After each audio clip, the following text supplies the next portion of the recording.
السلام علیکم ورحمۃ اللہ تعالی وبرکاتہ۔ اعوذ باللہ من الشیطان الرجیم، بسم اللہ الرحمن الرحیم۔ الحمدللہ رب العالمین، الصلاة والسلام علی رسولہ محمد صلی اللہ علیہ وسلم۔ وقال اللہ تعالی فی القرآن المجید والفرقان الحمید: یا ایھا النفس المطمئنہ ارجعی الی ربک راضیۃ مرضیہ فادخلی عبادی وادخلی الجنۃ۔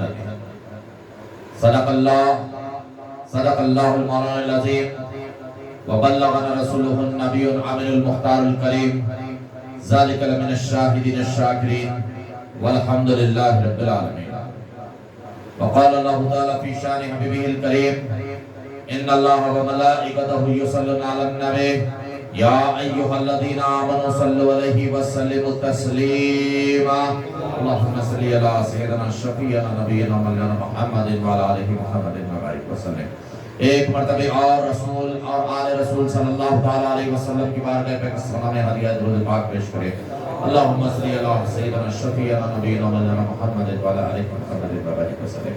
جسے روزانہ میں آپ حضرات سے عرض کرتا ہوں کہ ایک مرتبہ اور رسول اور آل رسول و اصحاب رسول صلی اللہ تعالی علیہ وسلم کی بارگاہ پہ قصبنا میں ہدیہ درود پاک کا نذرانہ پیش کرے۔ اللہم صلی علی سیدنا شفیعنا نبینا مولانا محمد وعلی آلہ محمد وبارک وسلم۔ عزیزان گرامی، جیسا کہ آپ تمامی حضرات سے خوبی واقف ہے کہ میں نے بھی آپ کے سامنے جس چیز کی تلاوت کی ہے کہ خدا کا کلام قرآن مجید، اور آپ اس سے بھی ناشنا نہیں کہ جس معروف آیت کریمہ کی میں نے تلاوت کا شرف حاصل کیا۔ پروردگار عالم ارشاد فرماتا ہے: اے نفس المطمئنہ، پلٹ اپنے رب کی طرف اس حال میں کہ تو اس سے راضی اور وہ تجھ سے راضی ہے۔ عزیزان گرامی، یہ وہ آیت کریمہ ہے کہ جس میں جو ہے اللہ تبارک و تعالیٰ ان مقدس ہستیوں کا ذکر فرماتا ہے جن سے اللہ راضی ہے۔ یہاں تک کہ اللہ یہ فرماتا ہے کہ صرف میں ہی راضی نہیں ہوں بلکہ میں نے ان کو بھی اپنے سے راضی کر دیا۔ یعنی کہ یہ وہ بندے ہیں جو ہر لمحات جو ہے میرا شکر ادا کرنے والے ہیں۔ یہ وہ بندے ہیں جو میری بنائی ہوئی تقدیر کے اوپر راضی ہیں۔ یہ وہ بندے ہیں جب وہ مصائب و آلام آتے ہیں تو صبر کا دامن ہاتھ سے نہیں چھوڑتے۔ یہ وہ بندے ہیں کہ جب خوشیاں آتی ہیں تو میرا شکر ادا کرتے ہیں۔ یہ وہ بندے ہیں جن کو میں نے جس حال میں رکھا اس حال میں میری رضا پہ وہ راضی رہے۔ ہر لمحہ ان کا یہی رہا کہ جو ہے رب کس طریقے سے ہم سے راضی ہو جائے، بس یہی مقصد ان کی زندگیوں کا رہا۔ ایسے ہی بندوں کے متعلق رب فرماتا ہے کہ میں ان سے راضی ہو گیا اور یہ مجھ سے راضی ہو گئے۔ میں ان سے راضی ہو گیا اور یہ مجھ سے راضی ہو گئے۔ عزیزان ملت اسلامیہ، آپ ہماری جو ہے جو گفتگو چل رہی ہے تو وہ آج کی یہ پانچویں نشست اس بات کی کہ جو ہے ماہ محرم الحرم کے آغاز سے ہم نے ابتدا کی یاد حسین علیہ السلام و شہدائے کربلا کی۔ تو ابتداءً میں آپ حضرات کے سامنے وہ تمام باتیں رکھ چکا ہوں کہ وہ اسباب شہادت امام علی مقام علیہ السلام کیا بنا۔ ان تمام باتوں کو طرف میں نے آپ کو متوجہ کیا۔ اس کے بعد کل میں نے آپ حضرات کو جس مقام پہ چھوڑا تھا وہ یہ کہ حضرت مسلم بن عقیل آپ کے چچا زاد بھائی کو امام علی مقام علیہ السلام نے ارشاد فرمایا کہ جو ہے آپ میری جانب سے جو ہے الچی بن کر جو ہے قاصد بن کر جو ہے وہاں تشریف لے جائے اور احوال دیکھے، آپ وہاں کے حالات دیکھے۔ اگر لوگ اگر واقعتاً اور ان کے بزرگ اگر واقعتاً جو ہے یہ چاہتے ہیں کہ منصب خلافت کے اوپر میں فائز ہو، منصب خلافت پر ہو، اور یہ چاہتے ہیں کہ یہ شریعت کی پاسداری کرے، اور یہ چاہتے ہیں کہ یہ شریعت کے اوپر عمل پیرا ہو جائے، اور ان کو حق بیعت کی اگر جستجو واقعتاً ہے تو پھر آپ مجھے بتائیں، تو پھر انشاءاللہ تعالی میں جو ہے وہاں آؤں گا۔ حضرت مسلم بن عقیل رضی اللہ تعالیٰ عنہ کو جو ہے علیہ السلام کو آپ نے جو باتیں عرض کی، ان باتوں کے چلتے حضرت مسلم بن عقیل اپنے دونوں ننھے شہزادگان حضرت محمد و ابراہیم سلام اللہ علیہ کو ساتھ لیے روانہ ہوتے ہیں۔ چونکہ جو ہے جو روانہ ہوئے کہ دیکھتے کیا ہے کہ آپ کے سیدھی جانب ایک جو ہے شخص جو ہے ہرن کو گرفتار کیا، ایک شکاری ہرن کو جو ہے گرفتار کیا اور اس نے جو ہے اس ہرن کو ذبح کرتے ہوئے دیکھا۔ امام مسلم فوری لوٹے جو ہے اپنے بھائی کے پاس تشریف لے آئے، لے کے آ کے کہنے لگے کہ مجھے یہ فعال پسند نہیں آیا۔ تو ایک سرکار امام علی مقام علیہ السلام ارشاد فرماتے ہیں کہ جو ہے اگر آپ نہیں جانا چاہتے تو پھر آپ کے بدلے کسی اور کو جو ہے روانہ کرو۔ تو حضرت امام مسلم اپنے بھائی کا دست بوسی کرتے ہیں اور عرض گزار ہوتے ہیں کہ یہ فعال میں نے اپنے لیے پسند نہ کی، بلکہ اس کا خیال تھا کہ یہ چونکہ آپ تو جا رہے تھے قاصد بن کر، لیکن اصل جانا کس کا تھا؟ اصل جانا حضرت سرکار امام علی مقام علیہ السلام کا تھا، اصل جانا وہاں پہ امام علی مقام کا تھا، لیکن صحابہ مسلسل روک رہے تھے۔ تو آپ کا یہ خیال تھا کہ جو ہے شرعی عذر مل جائے تو پھر صحابہ کو بھی جو ہے اطمینان دلا کر میں روانہ ہو جاؤں۔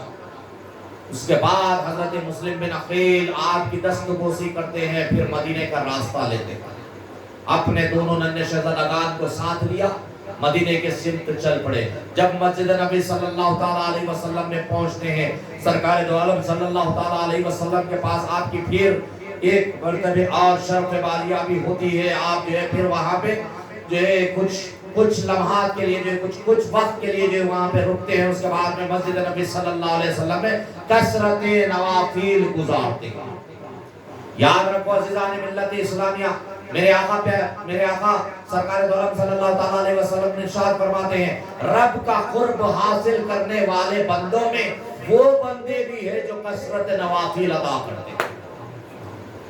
جن لوگوں کو عادت ہوتی ہے نا کثرت نوافل ادا کرنے کی، وہ سنین بھی بڑی اچھی ادا کرتے ہیں اور اس کے بعد جو ہے وہ فرض میں بھی اپنا دل لگاتے ہیں، وہ فرض میں بھی اپنا دل لگاتے ہیں۔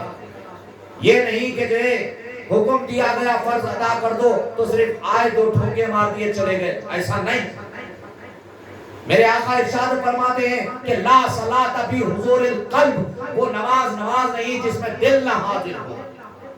میرے آقا سرکار دو عالم صلی اللہ علیہ وسلم ارشاد فرماتے ہیں کہ وہ نماز نہیں ہے، لا صلاۃ فی حضور القلب فرمایا گیا کہ وہ نماز نہیں ہے جس میں دل نہ حاضر ہو۔ میرے بھائی لوگ آتے رہیں گے بیٹھتے رہیں گے، ہم ان کی طرف توجہ نہ دیں، کیونکہ اس سے کیا ہوتا ہے معلوم ہے، ذہن بھٹکتا ہے۔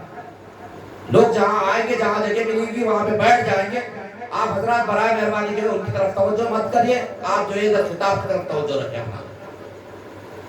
اس سے کیا ہوگا معلوم ہے، صرف ذہن منتشر ہوگا، بات منقطع ہو جائے گی، سبجیکٹ پہ سے ہٹ جائے گا۔ لہا معالی جو ہے پلیز اپنی توجہ دے صرف کتاب کی طرف رکھیں آپ انشاءاللہ۔ ایک مرتبہ درود پاک پڑھیں، اللہم صلی علی سیدنا شفیعنا نبینا محمد و علی آلہ وصحبہ۔ عزیزان ملت اسلامیہ، تو میں عرض کر رہا تھا کہ میرے آقا سرکار دو عالم صلی اللہ علیہ وسلم نے ارشاد فرمایا کہ وہ نماز نہیں ہے جس میں دل نہ حاضر ہو۔ تو دل کب لگے گا؟ دل اسی وقت لگے گا جب اللہ کی رضا کے لیے بذات خود نماز پڑھی جائے۔ بزرگان دین صوفیاء اکرام بیان فرماتے ہیں کہ فرض نمازیں بے شک فرض نمازیں ہیں، اب یہ ہر کسی کے اوپر لاگو ہے، نماز پڑھنا ہے۔ غور کریں میری بات کی طرف، آپ فرض کر دیا گیا، عاقل اور بالغ مسلمان کے اوپر نماز فرض ہے، اس کو کسی صورت نماز ادا کرنا ہے، کسی بہر صورت، سفر میں ہو نماز پڑھنا پڑے گا، جی گھر میں ہو نماز پڑھنا پڑے گا، بیمار ہے نماز پڑھنا پڑے گا، جنگ کے میدان میں ہے نماز پڑھنا پڑے گا۔ ہر طریقے سے اس کو نماز کی جو فرضیت ہے اس فرض کو جو ہے اسے ادا کرنا ہی پڑے گا۔ تو یہ جو نماز ہے یہ حکم خداوند قدوس ہے، یہ تو کسی صورت ادا کرے گا۔ نوافل یہ ہے کہ اپنی ذات سے رب کو راضی کرنے کے لیے ادا کی جائے۔ نوافل وہ ہوتی ہے، تبھی تو جو ہے جو بندہ مومن کثرت سے نوافل ادا کرتا ہے وہ رب کا اتنا قرب حاصل کر لیتا ہے کہ اللہ فرماتا ہے کہ میں اس کا ہوں اور یہ میرا ہے، میں اس سے راضی ہو گیا، یہ مجھ سے راضی ہو گیا۔ تو چنانچہ حضرت امام مسلم بن عقیل رضی اللہ تعالیٰ مسجد نبی صلی اللہ علیہ وسلم میں کثرت نوافل ادا کیے، کثرت سے نوافل ادا کیے، زار و قطار جو ہے آپ جو ہے دعائیں کرنے لگے، مسلسل جو ہے گڑ گڑا کر آپ نے رب کے حضور دعائیں فرمائی۔ اس کے بعد پھر اپنے دونوں شہزادگان محمد و ابراہیم سلام اللہ علیہ کو جو ہے ساتھ لیے، پھر اس سمت چل پڑے جہاں سے جو ہے وعدے کی وعدہ کرنے کا جو ہے خطوط در خطوط آنے لگے، جس کے چلتے میرے آقا امام حسین علیہ السلام نے آپ کو روانہ فرمایا تھا، آپ کو روانہ فرمایا تھا، جس کے چلتے امام علی مقام علیہ السلام نے کہ اس راہ کی طرف جو ہے اپنے قدم جو ہے بڑھا رہے تھے جس راہ پہ سوائے دغابازوں کے کوئی اور نہیں تھا، اس راستے پہ چل پڑے تھے جہاں سے سوائے دھوکے کے کچھ اور ملنے والا نہیں تھا۔ لیکن عزیزان ملت اسلامیہ بڑا حسن، بڑا خوبصورت بنا کر دھوکے کو پیش کیا گیا تھا۔ وعدہ یہ کیا گیا تھا کہ آپ آئیں گے تو منصب خلافت کے اوپر فائز ہوں گے، وعدہ یہ کیا گیا تھا کہ آپ آئیں گے تو فجر اور عشاء آپ کے ساتھ ہوگی، یعنی کہ پورے 5 نمازوں میں آپ کی امامت ہوگی، اگر آپ آئیں گے تو پھر شریعت کی پاسداری ہوگی، اگر آپ آئیں گے تو شریعت پہ عمل پیرائی ہوگی، آپ آئیں گے تو اس فاسق و فاجر کے خلاف ہماری تلواریں میانوں سے جدا ہوگی۔ آپ کے لیے ہم صرف اپنا متاع عزیز نہیں بلکہ اپنی جانوں کو بھی قربان کرنے کے لیے تیار ہیں۔ آپ کے لیے جو ہے ہم اپنا صرف متاع عزیز نہیں بلکہ اپنی جانوں کے قربان کرنے کے لیے تیار ہیں۔ یہ وعدہ در وعدہ کیا جاتا رہا، صرف وعدوں کے خطوط اور قاصدوں کے آنے کے عوض میرے امام علی مقام علیہ السلام نے اپنے برادر حضرت مسلم بن عقیل رضی اللہ تعالیٰ عنہ کو روانہ فرمایا تو آپ نے مسجد نبی صلی اللہ علیہ وسلم میں میرے آقا سرکار دو عالم صلی اللہ علیہ وسلم کے روزے پہ حاضری کا شرف لیا، اس کے بعد کثرت نوافل کی دعائیں کی اور اس سمت جا رہے تھے جو کربلا کی سمت آپ کو آگے بڑھانے والا۔ عزیزان ملت اسلامیہ، سرکار مسلم بن عقیل رضی اللہ تعالیٰ عنہ اپنے شہزادوں کو لیے روانہ ہو گئے۔ راستے میں جو ہے بڑی تکالیف آئی، ان مصائب اور آلام سے جو ہے گزرتے ہوئے آپ بالآخر اس منزل پہ پہنچ گئے جسے کوفہ کہا جاتا ہے۔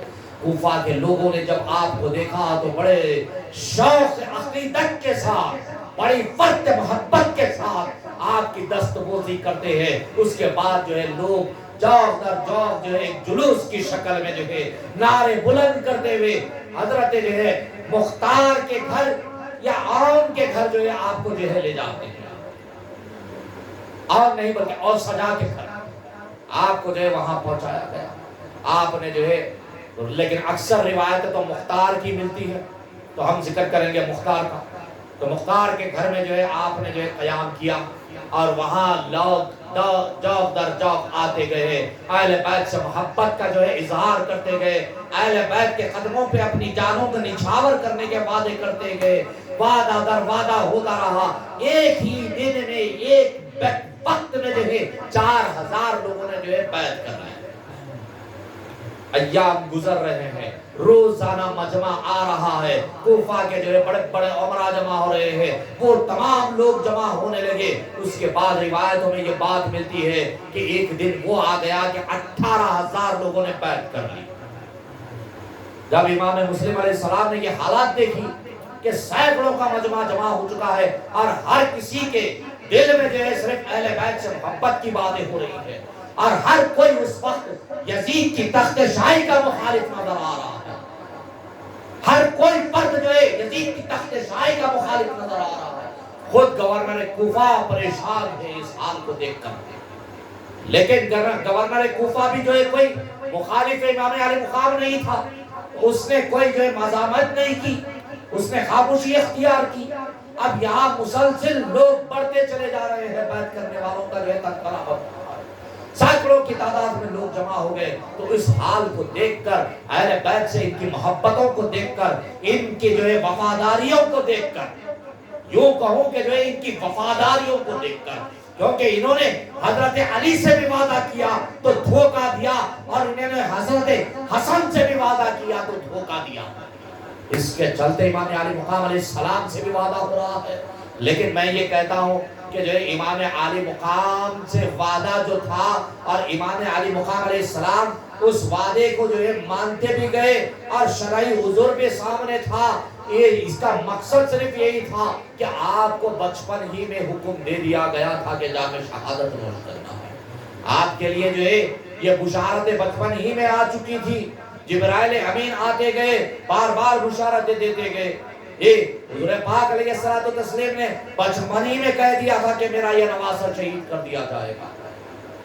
عزیزان ملت اسلامیہ, بار بار جو ہے وہی واقعات, بار بار وہی باتیں سامنے آ رہی ہے, لیکن منزل کی سمت آگے بڑھنا مقصد تھا, کیونکہ اللہ نے مقدر کر دیا تھا سن 61 ہجری کو دنیا کو پھر اب وہ پیغام دینا تھا کہ دین کی بقا کے لیے اپنی جانوں کا اگر نذرانہ دینا پڑے تب بھی تمہارے پاس استقامت میں لغزش نہ آئے.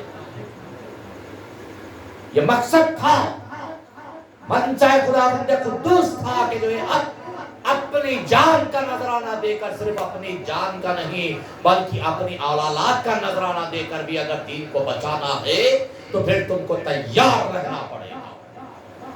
اگر تم یہ سمجھ لو کہ یہ میری آزمائش ہے تو یقینی طور پہ تم کو اس آزمائش سے بھی گزرنا پڑے گا. ایک صحابی رسول جو ہے سرکار دو عالم صلی اللہ علیہ وسلم کی بارگاہ میں حاضر ہوئے, عرض گزار ہوئے کہ اللہ کے رسول, میں اللہ اس کے رسول سے بہت محبت کرتا ہوں, میں اللہ اس کے رسول سے جو ہے بہت محبت کرتا ہوں. افتخار الصوفیاء حضرت العلامہ سید شاہ اعظم علی صوفی قادری رحمت اللہ تعالی علیہ سابقہ سجادہ نشین بارگاہ صوفی آدم خطب دقت رحمت اللہ تعالی علیہ اس احادیث کریمہ کو جو ہے بڑے ہی پرت محبت کے ساتھ رکھے تھے. حضرت سے جب میں نے اس احادیث کو سنا تھا تو یقین جانیے دل میں جو ہے گھر کر گئی تھی, کیونکہ آپ کا انداز بھی بڑا نرالا تھا, آپ کی انداز بیاں بڑا نرالا تھا. تو سرکار صوفی آدم رحمت اللہ تعالیٰ علیہ جو ہے اس روایت کو یوں بیان فرماتے, سرکار کی بارگاہ میں شخص حاضر ہوتا, صحابی حاضر ہو کے عرض گزار ہوئے کہ اللہ کے رسول, میں اللہ اس کے رسول سے بہت محبت کرتا ہوں, میں اللہ اس کے رسول سے بہت محبت کرتا ہوں. بات یہاں تک تو ٹھیک تھی. میرے آقا سرکار دو عالم صلی اللہ علیہ وسلم فرماتے ہیں کہ جب اللہ اس کے رسول سے اگر محبت کرتے ہو تو بلاؤں اور مصیبتوں کے لیے اپنے دامن کو پسار لو, اپنے دامن کو پسار لو بلاؤں اور مصیبتوں کے لیے. اللہ اس کے رسول سے محبت کا راستہ کوئی جو ہے مخملی فرش کا راستہ نہیں ہے, یہ کانٹوں بھرا راستہ ہے. اس پہ سے گزرنا ہے تو مصیبتیں بھی آئیں گی اور آزمائشیں بھی آئیں گی, مصیبتیں بھی آئیں گی, آزمائشیں بھی آئیں گی. اس لیے افتخار الصوفیاء فرماتے تھے کہ یہ عشق نہیں آسان, اتنا تو سمجھ لیجئے ایک آگ کا دریا ہے اور ڈوب کر جانا ہے. یہ عشق نہیں آسان, اتنا تو سمجھ لیجئے ایک آگ کا دریا ہے اور ڈوب کر جانا ہے. عزیزان ملت اسلامیہ, اب یہ تو نواسہ رسول تھے, عشق الہی انہی کے گھر سے تو پروان چڑھا تھا. عشق الہی کرنا تو یہیں سے تربیت ملی تھی. آج جتنے بھی دعوے دار ہیں کہ ہمیں اللہ سے محبت ہے, تو محبت الہی کرنے کا طریقہ اگر کسی نے سکھایا تو وہ اپنے حلق پہ چھری چلوا کر امام عالی مقام نے رہتی دنیا تک سکھا دیا, رہتی دنیا تک سکھا دیا امام علی مقام علیہ السلام نے. عشق کیوں بھی کیا جاتا ہے کہ کبھی جو ہے اپنے سر کو باقی رکھ کر رب کی رضا حاصل کی جاتی ہے, تو کبھی اپنی جان کا نذرانہ دے کر رب کی رضا حاصل کی جاتی ہے. یہ اللہ سے محبت کا نرالا طریقہ کہ اپنی جانوں کو قربان کر کر رب کی رضا حاصل کی جائے. عزیزان ملت اسلامیہ, یوں ہی جو ہے وہ قافلہ آگے بڑھتا گیا, کوفہ میں پہنچ گئے تو 18,000 لوگ, اس کے بعد پھر سینکڑوں کی تعداد میں لوگوں نے بیعت کر لیا. اب شب و روز یہ رہے کہ جو ہے امام علی مقام علیہ السلام کی کہ متعلق گفتگو، خانواد اہل بیت کے متعلق گفتگو، رسول اعظم صلی اللہ علیہ وسلم کا ذکر، مولا مشکل کشا کا ذکر، امام حسن کا ذکر، امام حسین کا ذکر، بس لوگوں کا شب بروز یہی معمول بن گیا تھا۔ جب ان باتوں کو دیکھا تو حضرت امام مسلم علیہ السلام نے جو ہے خط لکھ کر اپنے بھائی کے پاس روانہ فرما دیا کہ حالات یہ ہے کہ جو ہے روزانہ لوگ جوق در جوق آتے ہیں، سینکڑوں کی تعداد میں جمع ہوتے ہیں، بیعت کرتے ہیں، وعدہ کرتے ہیں، وفا کرتے ہیں، یہاں تک کہ جو ہے لوگوں کے درمیان میں سوائے اہل بیت کی محبت کے کچھ اور باقی نہیں ہے۔ لوگوں کے درمیان میں جو ہے گفتگو اہل بیت کے علاوہ کوئی اور دوسرا کارہ خیر ہے ہی نہیں۔ سب سے زیادہ اگر کارہ خیر سمجھا جاتا ہے تو یہی کہ ذکر اہل بیت ہو جائے۔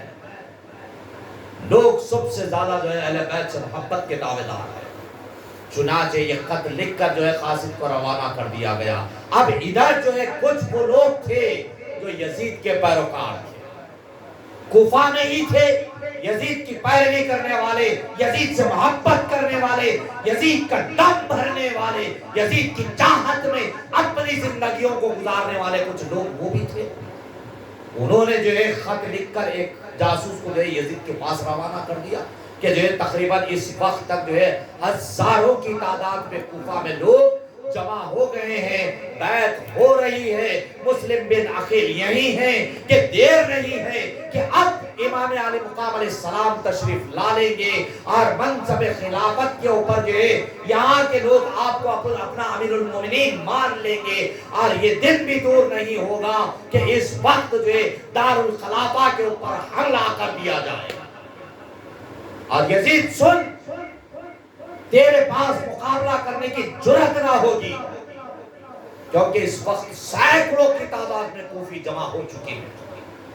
یہ خط لکھ کر جیسے روانہ کیا گیا، جب قاصد یزید کے پاس پہنچتا ہے تو یزید کے پیروں کے نیچے سے زمین کھسکتی ہوئی نظر آتی ہے۔ یزید کو یہ نظر آتا ہے کہ اپنا تخت شاہی جو ہے مریا بیٹ ہو رہا ہے، اب وہ وقت قریب ہے کہ جو امام علی مقام کی تلوار ہوگی اور یزید کی گردن ہوگی۔ یزید نہ جانے کئی باتوں کی طرف جو متوجہ ہو گیا کہ ایک خط کا آنا تھا، یزید کا کلیجہ تھرانے لگا اس کا۔ ہیبت کے مارے یزید کا یہ عالم ہو گیا کہ اس نے اپنے تمام وزیروں کو جمع کر لیا اور ان سے مشورہ کرنے لگا کہ جو ہے اب کیا کیا جائے۔ اب جب ان لوگوں نے اس خط کو پڑھا تو ان کے پیروں تلے بھی زمین کھسک گئی، کیونکہ یزید اپنے ہم ذہن لوگوں کو اپنے پاس جمع کر چکا تھا، جو تمام کے تمام بے دین تھے، بد دیانت تھے، سنگ دل تھے، جن کے دلوں میں رائی کے دانے کے برابر ایمان باقی نہ رہا۔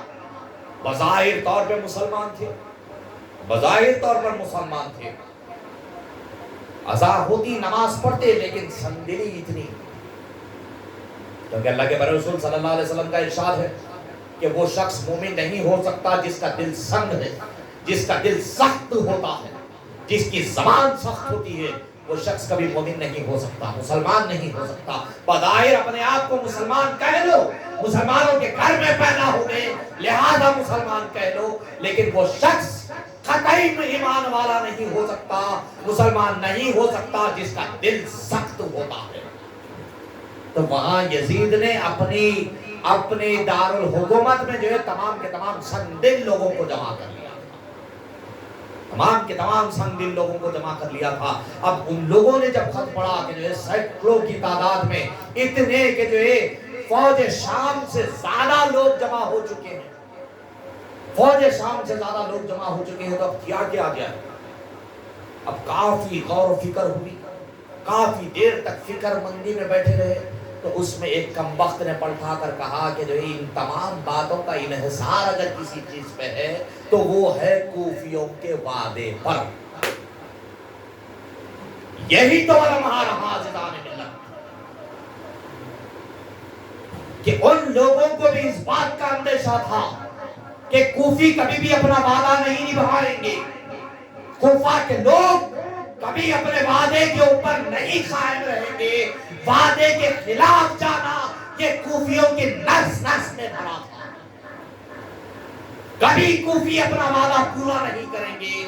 اس بات کا خیال اس کم بخت کو آ گیا اور اس نے یزید کو یہ مشورہ دیا کہ جو ہے ایک سخت دل گورنر کو طلب کرو اور یہاں جو ہے کوفہ کے گورنر کے پاس بھیجو، نعمان بن بشیر کو معزول کرو اور اس کے چلتے اس گورنر کو وہاں پہ مسلط کر دو۔ تو لوگ یزید پلٹ کے پوچھنے لگا کہ کس کو بھیجا جائے، تو کہا گیا کہ ابن زیاد کو بلایا جائے جو اس وقت بصرہ کا گورنر تھا، جو زیاد کا بیٹا۔ ابن زیاد سب سے زیادہ سنگدل شخص تھا اس وقت۔ تو فوری نعمان بن بشیر کے معزولی کا خط لکھ دیا گیا اور گورنر بصرہ کے پاس وہ خط بھیج دیا گیا کہ تمہارے لیے یہ آرڈر ہے کہ تم یہاں سے بصرہ سے جو ہے اس وقت کوفہ کی حکومت، کوفہ کے دارالخلافہ، کوفہ کی جو ہے دارالامارت کو جو ہے اپنے قبضے میں لے لو، اور جو لوگ مدائن کرے ان کا قتل عام کر دینا، تمہارے لیے یہ اجازت ہے۔ اور وہاں امام علی مقام علیہ السلام کے برادر مسلم بن عقیل ہے، ان کو طلب کرنا، ان سے میرے عوض بیعت لینا، اگر یہ بیعت کے لیے تیار ہو جائے تو ٹھیک، ورنہ ان کو ملک بدر کرنا، اگر یہ مزاحم کرے تو پھر ان کا بھی قتل کر دینا۔ ان تمام باتوں کا حکم ابن زیاد کو دیا گیا۔ ابن زیاد بڑا سخت دل آدمی تھا، اس نے اپنی بصرہ کی حکومت کو وہ چلا رہا تھا، تو وہاں سے 500 لوگوں کو اس نے جمع کر لیا اور لوگوں کے درمیان تمام بصرہ کے لوگوں کو جمع کر ایک حکم فرمایا کہ لوگوں،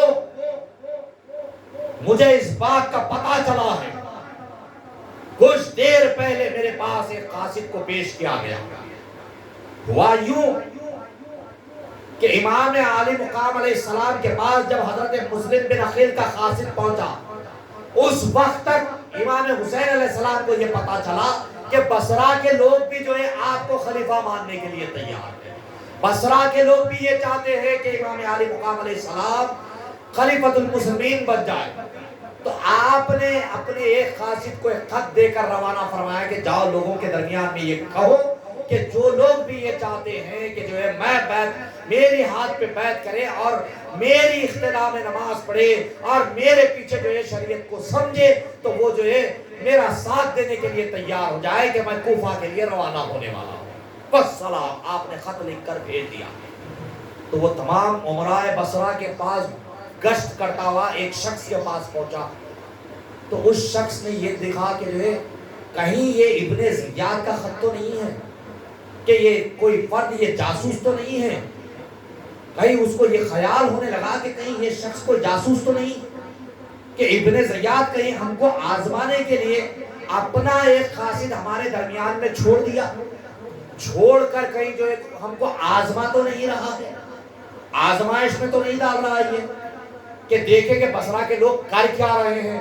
اب اگر ہم خاموش ہو گئے تو اس کا مطلب یہ کہ ہمارے دلوں میں بغاوت جگہ کر رہی ہے، تو لہذا کہیں ابن زیاد ہمیں سزائے نہ دے، کہیں ہمارے پاس کی جو ہماری جو امارتیں ہیں کہیں ہم سے چھین نہ لے۔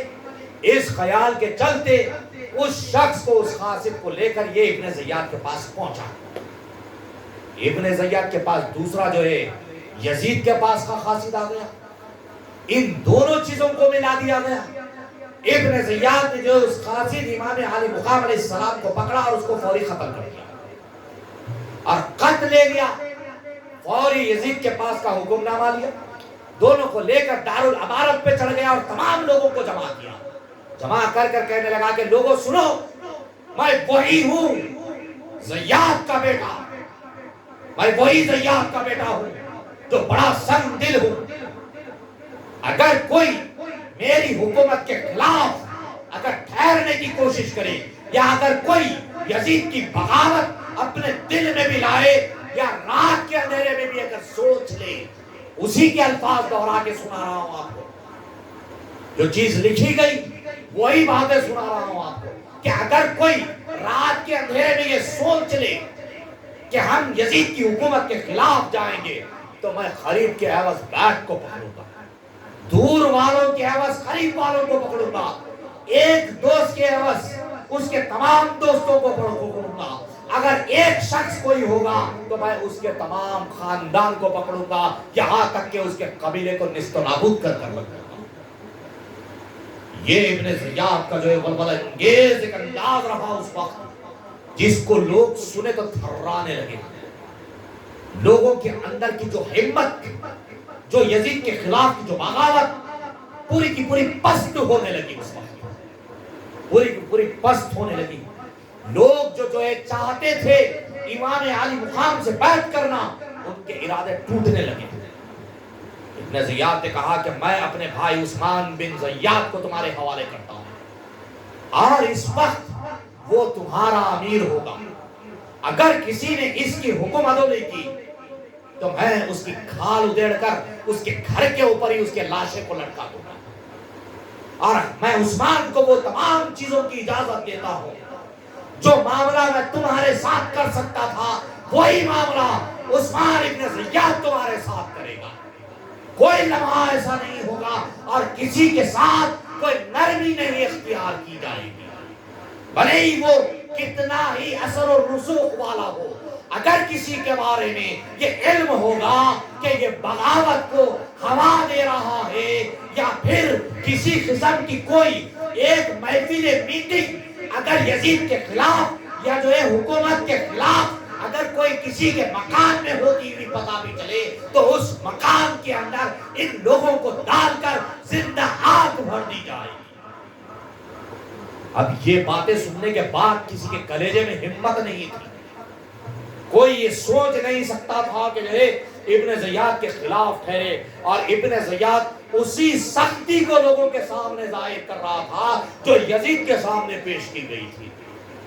یزید کو جو بتایا گیا تھا کہ اس وقت اگر سنگ دل کوئی ہے تو وہ ابن زیاد ہے، اس کو بلایا جائے اور کوفہ کے گورنر مقرر کر دیا جائے۔ تو جو فیصلہ یزید نے کیا تھا، وہ فیصلے کو وہ یہاں ظاہر کر رہا تھا، جو خط میں لکھا گیا تھا اس کو یہاں پہ وہ عملی جامہ پہنا رہا تھا۔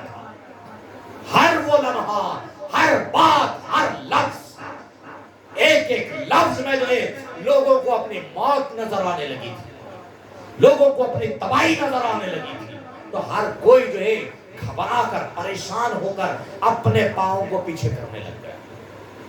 لوگ یہ چاہتے تھے کہ ہمارے یہ مال، ہمارا یہ متاع، ہماری یہ جائیدادیں، ہمارا یہ خاندان، ہمارا یہ قبیلہ، یہ سب کچھ برباد ہو جائے گا اگر ہم ایک امام علی مقام کا ساتھ دیں۔ لیکن یہ بھول چکے تھے کہ اسی امام کے ہاتھ میں جنت کی چابی ہے، اسی امام کے ہاتھ میں محبت رسول کی چابی ہے، اسی امام کے ہاتھ میں جو ہے شریعت مطہرہ ہے۔ ایک ہاتھ میں کتاب اللہ ہے تو دوسرے ہاتھ میں سنت رسول اللہ تھی۔ ایک ہاتھ میں امام علی مقام کے کتاب اللہ تھی تو دوسرے ہاتھ میں جو ہے سنت رسول اللہ تھی۔ امام بیک وقت اللہ اس کے رسول کا لوگوں کو بنا سکتے تھے، لیکن جائیداد کی محبت، اولاد کی محبت، بیوی بچوں کی محبت، مال کی محبت لوگوں کو جو ہے امام کی محبت سے روک رہے تھے۔ دوسرا تھا خوف یزید، لوگوں کو جو ہے امام کی محبت سے روکنے کے اوپر مجبور ہو گئے۔ اب ابن زیاد 500 لوگوں کا مجمع لیے وہاں سے روانہ ہو جاتا ہے کوفہ کی سمت۔ کوفہ کے قریب جب پہنچتا ہے تو جو ہے حجاز مقدس سے آنے والے لوگوں کا جو وقت تھا، جو قافلے جس سمت سے آتے تھے اس راستے کو اس نے اختیار کر لیا، اور وہی لبادہ اوڑھ لیا، وہی لباس پہن لیا جو حجاز مقدس کے لوگ پہنا کرتے تھے، اور اس نے جو شہر کے باہر پڑاؤ کیا اور وہ لباس پہن کر ایک کالا گاٹا جو ہے اپنے چہرے کے اوپر باندھ لیا تاکہ لوگوں کو چہرہ نظر آئے، اور عشاء اور مغرب کے درمیان کے وقت کا انتخاب کیا۔ عشاء اور مغرب کے درمیان کا وقت اس نے انتخاب کیا کہ شہر میں اندھیرا ہو جائے، اس وقت میں شہر میں داخل ہوں تاکہ لوگ مجھے پہچانے نہیں، اور اس مکار کی چال یہ بھی رہی کہ لوگوں کے دلوں میں اہل بیت کی محبت کتنی ہے یہ پتا چل جائے، کیونکہ اس بات کا بخوبی اندازہ تھا لوگوں کو کوفہ کے لوگوں کو کہ امام مسلم جس راستے سے آئے ہیں حضرت امام حسین بھی اسی راستے سے آئے. اب اس کمبخت نے وہی راستے کو اختیار کیا, اسی راستے کو اختیار کیا, اپنے چہرے کے اوپر ایک کالا گاٹھا باندھ لیا, باندھ کر جو ہے دارالخلافہ کے قریب پہنچتا ہے. جو ہی جو ہے شہر کے قریب پہنچتا ہے, کوفے میں جو ہی داخل ہوا, لوگوں نے ایک شور کر دیا کہ مرحبا یا ابن رسول اللہ مرحبا. لوگوں نے جو ہے آپ کی جو ہے آمد کے اوپر جو ہے نعرے شروع کر دیے. لوگ یہ سمجھ گئے کہ سرکار امام حسین علیہ السلام اپنے 30 لوگوں کے ساتھ جو ہے آ گئے. یہ 500 کے لشکر کو لے کر جب روانہ ہوا تو اللہ نے جن کے دلوں میں ہدایت ڈالی تھی وہ امام حسین علیہ السلام کی مخالفت چھوڑ کر ابن زیاد کا ساتھ چھوڑنے والوں میں شامل ہونا شروع ہو گئے.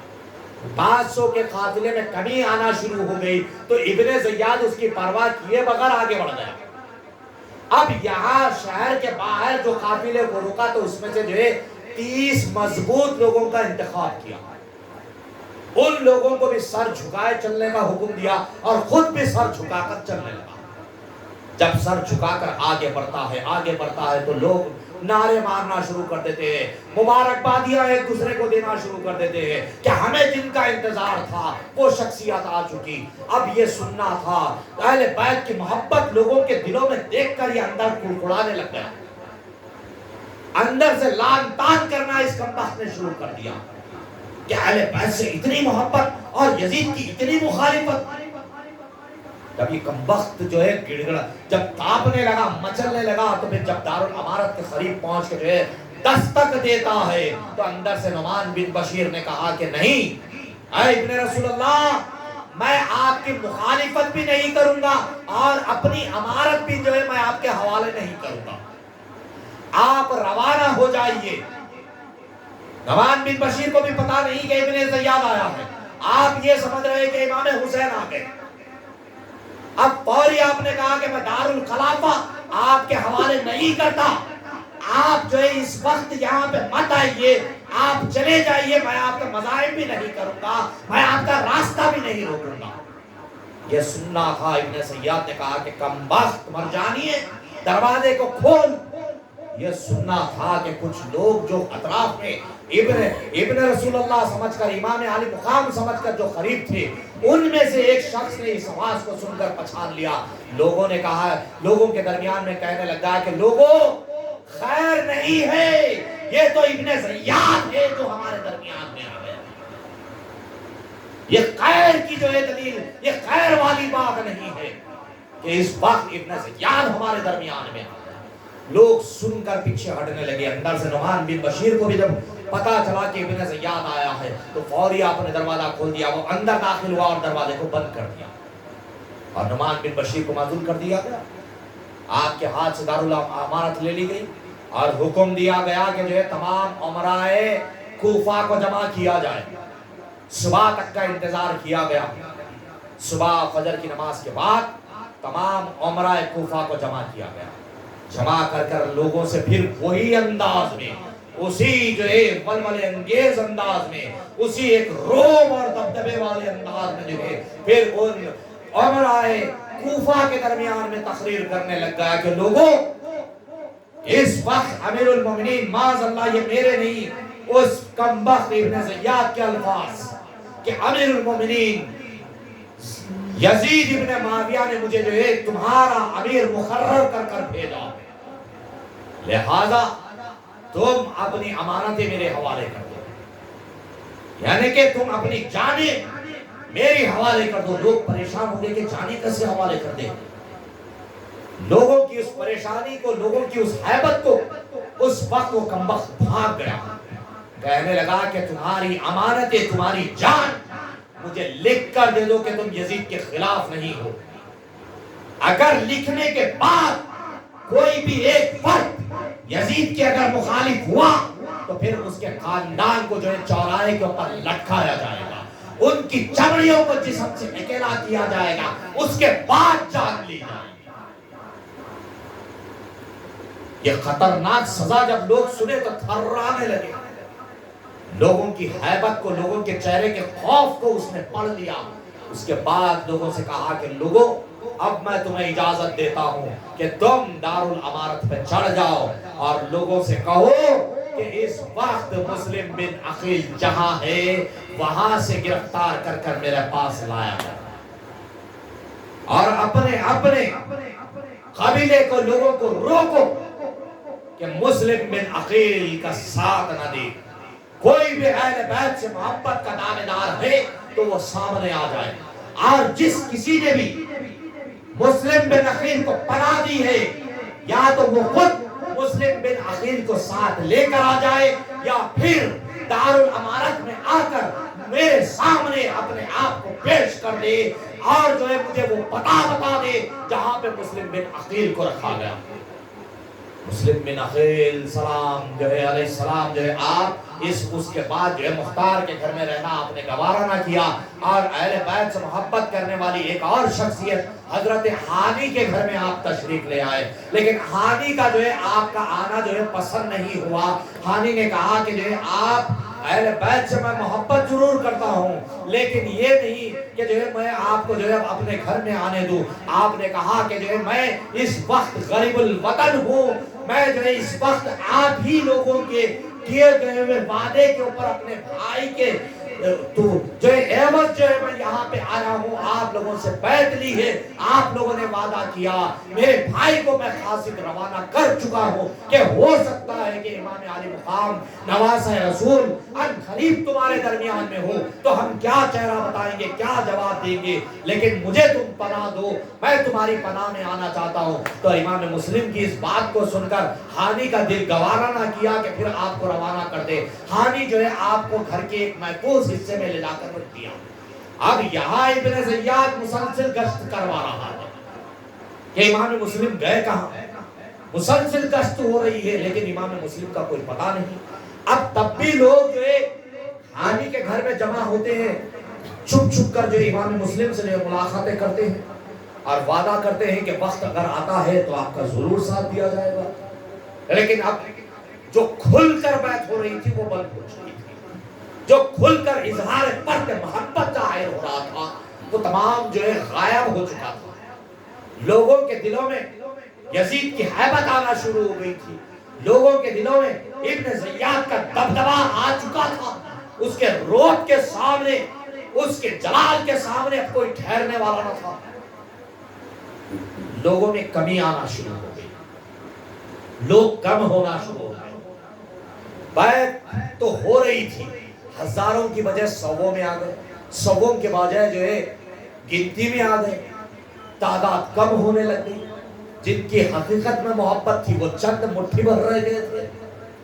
اب جو ایک دوسرے کو دیکھ کر, جیسے کل میں نے کہا کہ بکرے کا ریوڑ, تو اسی طریقے سے ایک دوسرے کو دیکھ کر جو محبت ظاہر کر رہے تھے ان کی محبتیں کافر ہونے لگی, غائب ہونے لگی.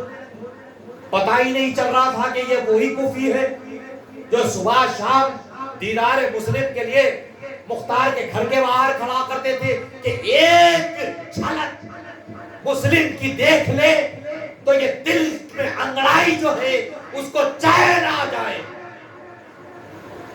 یہ دل میں جو انگڑائیاں ہیں, جو بے چینیاں ہیں, جو بے قراریاں ہیں, اس بے قراری کو اگر سکون ہے تو مسلم کے دیدار میں ہے. لیکن اب اسی مسلم کا ساتھ دینے کے خلاف, اسی مسلم کے جو ہے دیدار کے لیے تڑپنے والے لوگ گھروں سے باہر آنا بند کر دیے. اب یہاں جو ہے تمام کے تمام پہرے دار تلاش کر رہے ہیں کہ کہاں گئے مسلم, پتہ ہی نہیں. ہانی کے گھر میں جو ہے آپ جو ہے بند کمرے میں رہنے لگ گئے. لوگ وہاں بھی آ کے ملاقاتیں کرتے, لیکن کافی عرصہ گزر گیا, کچھ دن گزر گئے. اب ابن زیاد کو فکر ہونے لگی کہ جو ہے مسلم گئے کہاں. اب یزید کے حوالے کرنا ہے, اور وہ بڑا سخت دل انسان تھا, تلاش اس کو بہت زیادہ تھی. تو اس کمبخت نے جو ہے اپنے ایک غلام کو بلایا جو اس کا بہت قریبی غلام تھا. اس کو بلا کر 3000 دینار اس کے حوالے کیے, دے کے کہنے لگا کہ جاؤ اہل بیت سے محبت کا دم بھرو, لوگوں کے درمیان میں اہل بیت کی محبت ظاہر کرو, اور بتاؤ کہ تمہارے پاس 3000 دینار ہے. یہ امام مسلم کے حوالے کرنا ہے تاکہ اس سے ہتھیار خریدے جائیں، وہ ہتھیار جو یزید کے خلاف استعمال ہو۔ 3000 دینار کوئی چھوٹی رقم نہیں تھی۔ لوگوں نے دیکھا کہ ایک فرد آیا ہے جو اہل بیت سے محبت کا دم بڑھتا ہے، تو وہ لوگ غفلتاً لے کر جو ہے امام مسلم کے پاس حاضر ہو گئے۔ امام مسلم کے پاس جو ہے وہ رہا، 3000 دینار آپ کے حوالے کر دیے، اور امام مسلم کے پاس ہی بیٹھے رہا، مسلسل بیٹھے رہا۔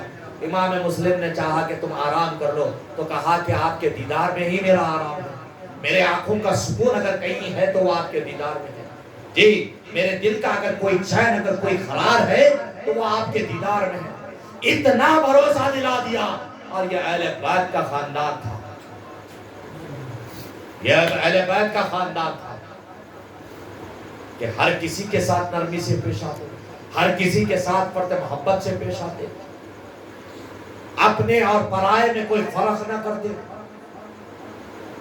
یہ اہل بیت کا درجہ امتیاز رہا کہ کبھی انہوں نے اپنے اور پرائے کے درمیان میں کوئی فرق نہیں کیا، گھر والے اور در والوں کی کوئی بات کبھی نہیں لے کر آئے۔ یہ اہل بیت کا طریقہ رہا ہے۔ اس وقت یہ الفاظ کا کوئی وجود نہیں تھا کہ گھر والے اور در والے بول کر، جو ان کا تھا وہ انہی کا تھا، جو خون سے تھے وہ تو خون کے تھے، جو محبت والے تھے وہ بھی ان کے تھے، وہ بھی ان کے تھے۔ زان ملت اسلامی اب مسلم بن عقیل کے پاس بیٹھا رہا، رات ہو گئی، مسلم بن عقیل نے کہا کہ تم آرام کر لو۔ بس آرام کے وہ لمحات تھے کہ امام مسلم علیہ السلام، وہی لمحات تھے صرف اور صرف آرام کے جو حضرت مسلم کے لیے باقی تھے۔ یہ کم وقت دوسرے حجرے میں گیا آرام کرنے کے لیے، صبح بیدار ہوئے تو وہ گھر میں نہیں ہے، لوگ سمجھے کہ کہیں کام کاج کے لیے گیا ہوگا، لیکن یہ کم وقت آیا، پورا داستان، پوری مکمل داستان یزید کے سامنے بیان کر دی۔ اب یزید یہ ابن زیاد کے سامنے بیان کر دی۔ ابن زیاد یہ کہنے لگا کہ ہانی اور ہانی کے مکان میں مسلم، جبکہ ہانی ایسا کر ہی نہیں سکتا، کیونکہ ہانی کے باپ کے اوپر میرے باپ کے احسانات ہیں، اور ہانی سے میرے تعلقات بڑے اچھے ہیں، تو ہانی یوں نہیں کر سکتا۔ اور اس وقت ایک شریک نامی شخص ہانی کے گھر میں مہمان تھا، اور وہ کچھ بیمار تھا، اور وہ شخص بھی، شریک بھی جو ہے ابن زیاد کے نزدیک بہت معتبر شخص تھا۔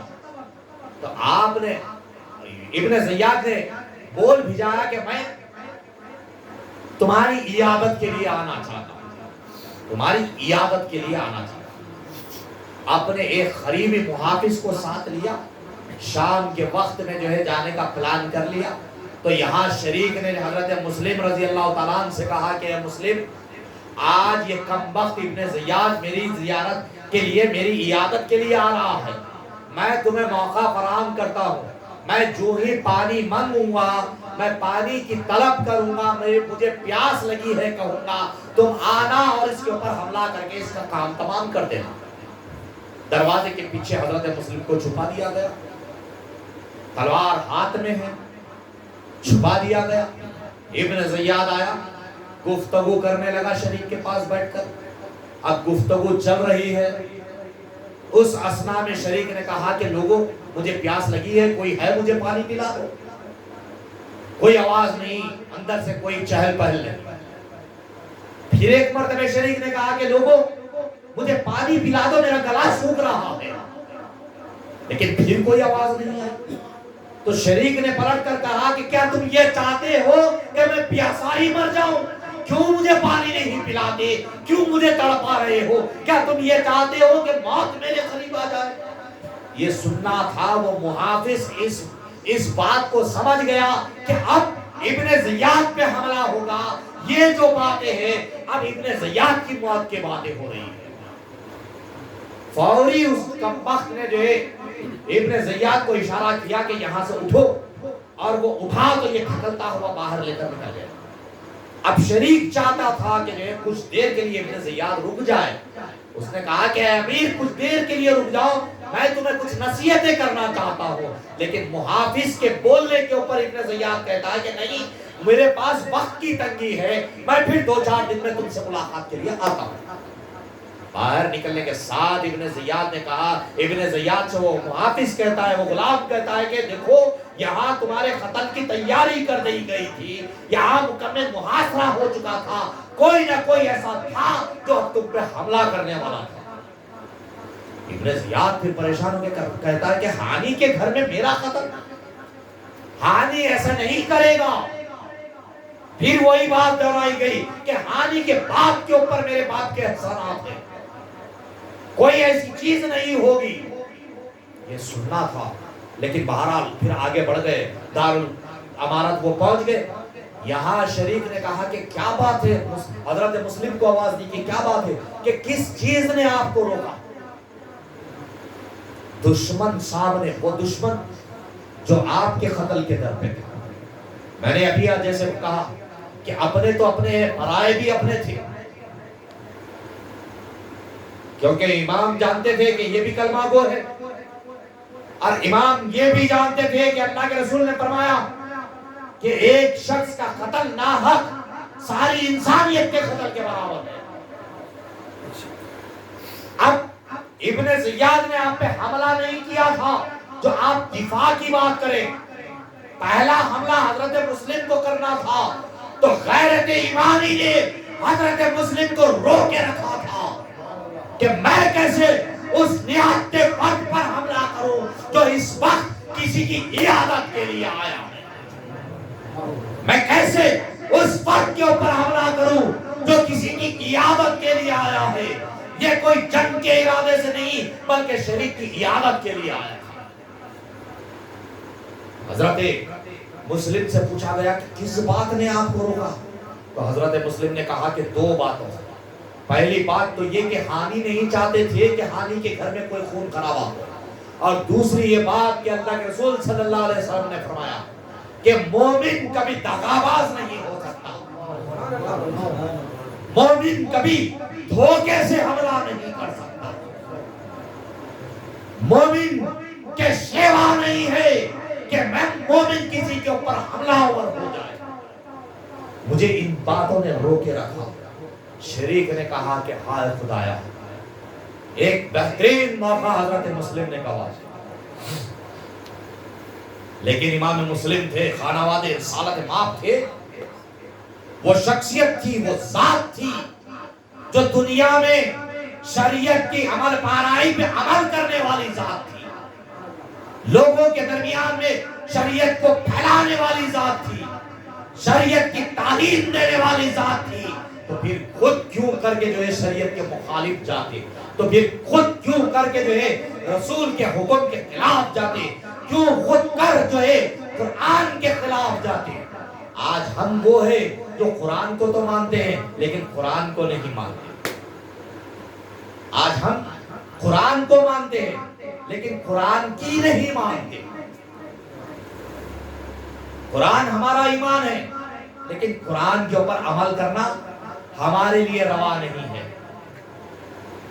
اللہ نے حکم فرمایا کہ اللہ کی رسی کو مضبوطی سے تھام لو، تفریقے میں نہ پڑو، لیکن آج قوم مسلم اتنا ہی تفریقے میں مبتلا ہے۔